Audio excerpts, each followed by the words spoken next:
What's up, everyone? It's I, the Celtic Scarecrow, coming at you from the spooky mansion within the haunted forest because of the main topic of the video, which I'll get to in a bit. But of course, the idea of this video is to get those 10 and 20 views so I can get those 20 to 30 subscribers. That's right, I bumped the goal up. Quite frankly, I'm at 9. But as the Wolf of Wall Street clearly will say, I gotta pump those numbers up. Those are rookie numbers in this racket. So, today's video is the first Tuesday of April, which means time for an anime/cartoon suggestion for this month. Now, it's my birth month, so I decided to take a cartoon from my childhood, my favorite cartoon from my childhood. And if you don't like it, leave the channel. Hit that X button. Never come back. I don't want to know you. I don't want to deal with you people. Because this month's pick is Scooby Doo, where are you? That's right, Scooby Doo. That's the mystery machine. We're not just in any cartoon. we're in Scooby Doo.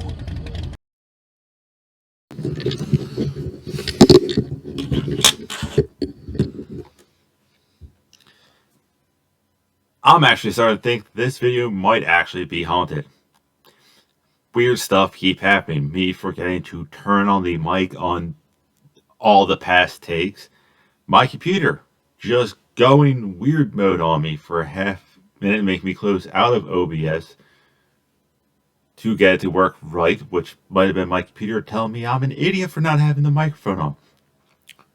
But back to the topic at hand. Scooby Doo. Scooby Doo has been entertaining people since 1969. Number 69.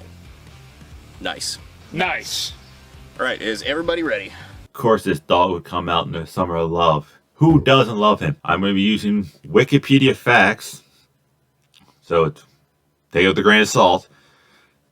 Scooby Doo, since 1969, has had 15 comics, 45 films, 46 short films, 14 animated series, television and web combined, 6 TV specials, 8 television shorts, 6 television movies, and 36 straight-to-video, I'm guessing, movies, 6 plays, which I did not know about, and 20 video games. Surprisingly, I never owned a Scooby-Doo video game.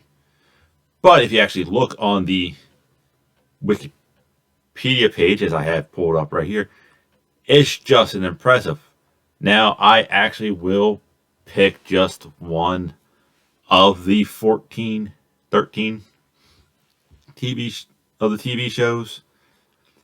I could probably watch all these within the month of April, including the movies and directed TV DVDs.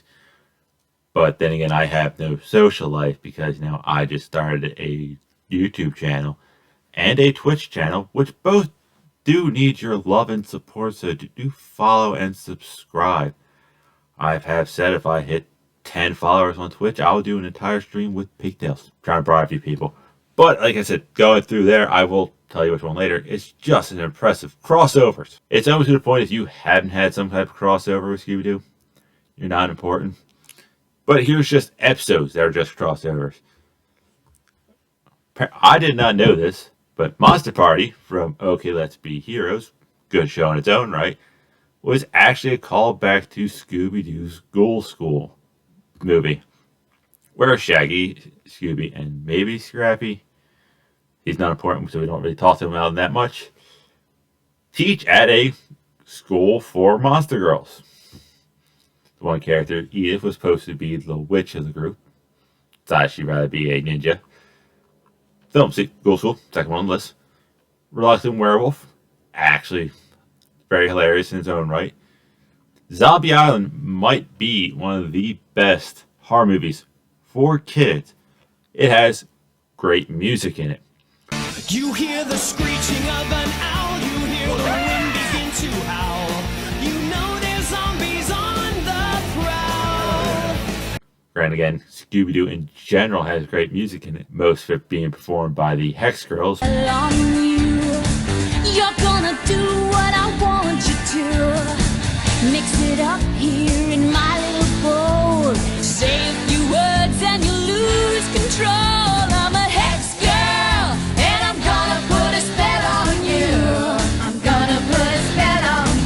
but hell, I'm not going to complain that goth vampire out versions of the Powerpuff Girls play great rock and roll music.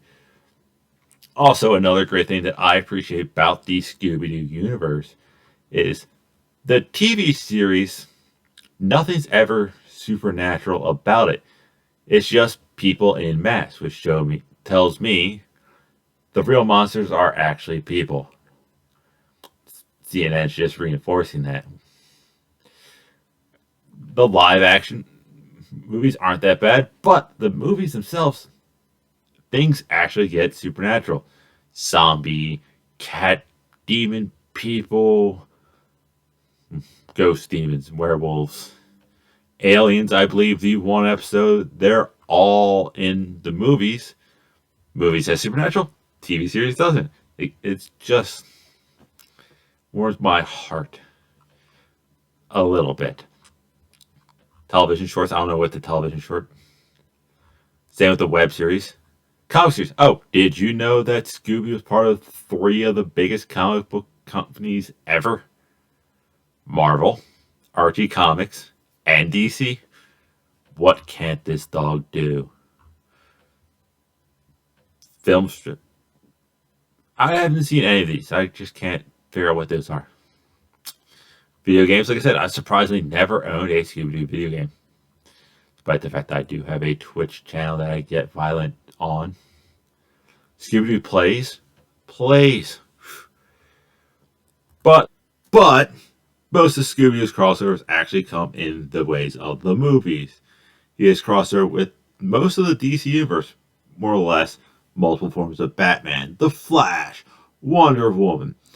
He's also crossover with the Harlem Globetrotters, the Jetsons, Johnny Bravo, and Courage the Cowardly Dog. Yes, they put the #1 talking dog. Not just any talking dog, the talking dog. With the #2 talking dog.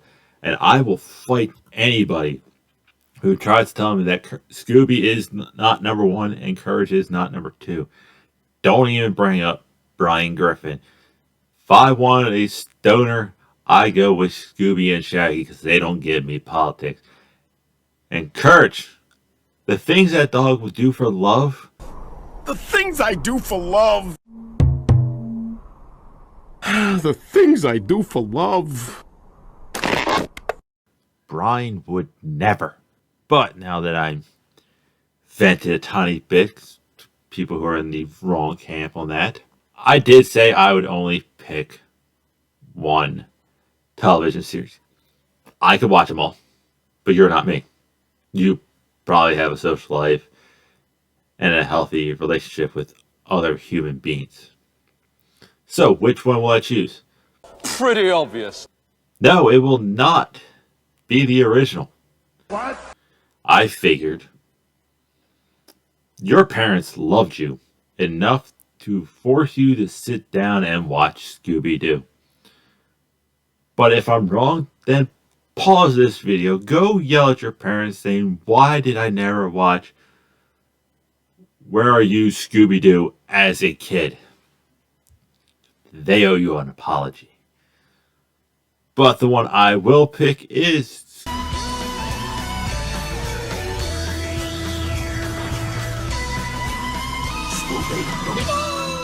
Scooby Doo Mystery Inc., which actually takes place after the Scooby Doo original television series. It makes reference to it, more or less in episode 1, where Velma is giving a tour of all the mysteries throughout Crystal Cove, their hometown. 100 years later, when Cletus Darrow found gold here and renamed the town Crystal Cove.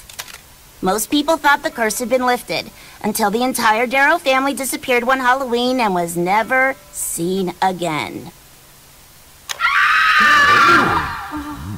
Moving on. And lists a few of the villains. Ghostly deep-sea diver Captain Cutler, Miner 49er, Charlie the haunted robot, and who could forget the terrifying stylings of Space Kook, not me. One of the cool things about this incarnation of Scooby-Doo, it does pay tribute to Scooby-Doo's past. And a quick side note, if I mess up anybody's name, I'm sorry, dyslexia. I cannot pronounce things to save my life. You can ask a few of my friends. But Matthew Leonard, who was the actor in the live actions, voiced Shaggy once again. Case Keenum, the man who originally voiced Scooby Doo, was Shaggy's father for 5 episodes before his untimely demise. Linda Cardellini, sorry, definitely pronounced your name wrong, who played Velma in the live action movies, voiced Hot Dog Water, a recurring character throughout the show. They also brought back the Hex Girl, Vincent Price as the Warlock, Vincent Van Gogh, which were all part of a variety of the Scooby-Doo movies. Another thing that I do like actually are the throwback characters and newer characters, Hot Dog Water being of, hey, it's not just Scooby and the gang, it's everybody in this series makes sense. But on to the main characters themselves. Like I said, the characters are one of the main reasons why I really enjoy this version of Scooby. Fred is a little too trap happy and just completely ignores Daphne's advances towards him. Daphne actually acts like what most people think a rich teenage girl acts like. Preppy and boy crazy. Explains why she gets trapped so often. Velma isn't just your smart, level-headed person like past series. No, she's also a little boy crazy, and that boy is actually Shaggy, who she does date for a little bit of the show. Shaggy is the stoner that we know and love, to the point where he chose Scooby over Velma. Now, me personally, I am in Team Velma's camp compared to Team Daphne. Explains a lot of my failures with women are actually smart, nerdy types and not preppy cheerleader types like some of my friends. But I can understand it depends on the girl. Not judging there. Hey everybody, Celtic here, coming at you alive while editing. I turned off the green screen, not rocking the patriotic bandana. I didn't mute Wrestle Talk podcast live reaction to WrestleMania, which is going on right now. Don't really care for it, so I'm not streaming it in any legal way. But I just wanted to touch on something that I literally just said in the video because I can insert myself. I probably would have chose Velma over Scooby. What? I know, shocking. I love Scooby. But I think he would understand eventually. Hopefully. But that's not where I'm coming in here for. Coming here to ask you people a question. Who do you prefer? Velma or Daphne? Yes, I am making you choose. I think the phrase is waifu. I see it pop up everywhere, so I figure I'll ask you people a question. And has cartoons and anime affected your type of women in the real world? Me, kind of. When I look at like shows like Scooby and those one guy, bunch of chicks, anime, who would I pick? It normally turns out to be the shy, smart one or the gothic rock chicks like the Hex Girls, which is also what how I describe most of my ex-girlfriends. So, but in the comment section down below, who would you pick out of the two, Velma or Daphne? Now back to your previous scheduled video. It has a plot throughout. This isn't just, hey gang, we stumbled upon a mystery. No, they are trying to solve the reason why there are so many mysteries happening in Crystal Cove. Why do these weird things happen? And why does it always seem like every teenage solving mystery group has a talking animal? Yes, they make fun of that in this show as they try to figure it out. Now, is that a reason enough for you to watch it? I actually do think so. It's everything you love about Scooby-Doo with a plot trying to explain why the weird stuff happens. But don't take my word for it. Actually, do take my word for it. It's a good show. That's why I'm suggesting it for you to watch in the month of April. Now, if you have a show you would like me to watch, put it in the comment section. I will actually probably try to watch it. You have a suggestion for a video to me react to, like Big Gator 5 did, I will try to do it if it's reasonable. I did his.